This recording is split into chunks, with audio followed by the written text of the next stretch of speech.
बिस्मिल्लाहिर्रहमानिर्रहीम। शुरू अल्लाह के नाम से जो बड़ा मेहरबान और नहायत रहम वाला है। वॉलीबॉल दे तमाम सब शकीन भाई तवज्जो करो। इंशाल्लाह अपनी सबका रवायत के मुताबिक इसे महीने की 28 तारीख बमकाम हरिया सपोर्ट स्टेडियम ठट्ठा हरिया तहसील लालियां जिला चनियोट पंजाब पाकिस्तान दी दो बहुत अच्छी टीमों के माबैन challenge shooting volleyball one day show match हो रहा है। जैसा कि आवाम हजरात तुहानू पता है अपनी सबका रवायत को बरकरार रखते हुए चौधरी नवीद अहमद वड़ैच साहब गुज़िश्ता मैच लूज किया और सिंगल इनाम का मोटरसाइकिल वो विन किए चौधरी फैसल परवेज भट्टी साहब।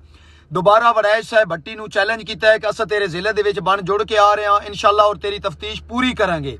वड़ैच साहब के नाल शेरे सियालकोट चौधरी कमालुद्दीन गुजर साहब मियाँ मोहम्मद सुफियान मौजूद हुसैन और भट्टी आदा कि घर भी मेरा अपना है, जिला भी मेरा अपना है।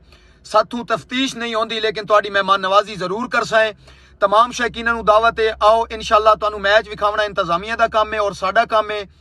जिवें दी सैटिंगां लिखियां ने इंशाल्लाह ठीक 2 बजे वो सैटिंगां ग्राउंड दे विच मौजूद होसन और भट्टी साहब वड़ैच साहब का इंतजार करसन। वॉलीबॉल की हकीकी जंग होसी और सिंगल इको ही इनाम होसी। इसे महीने की 28 तारीख मैच वेखना भुलना नहीं है। वॉलीबॉल का सवाद आसी। बहुत मेहरबानी, शुक्रिया।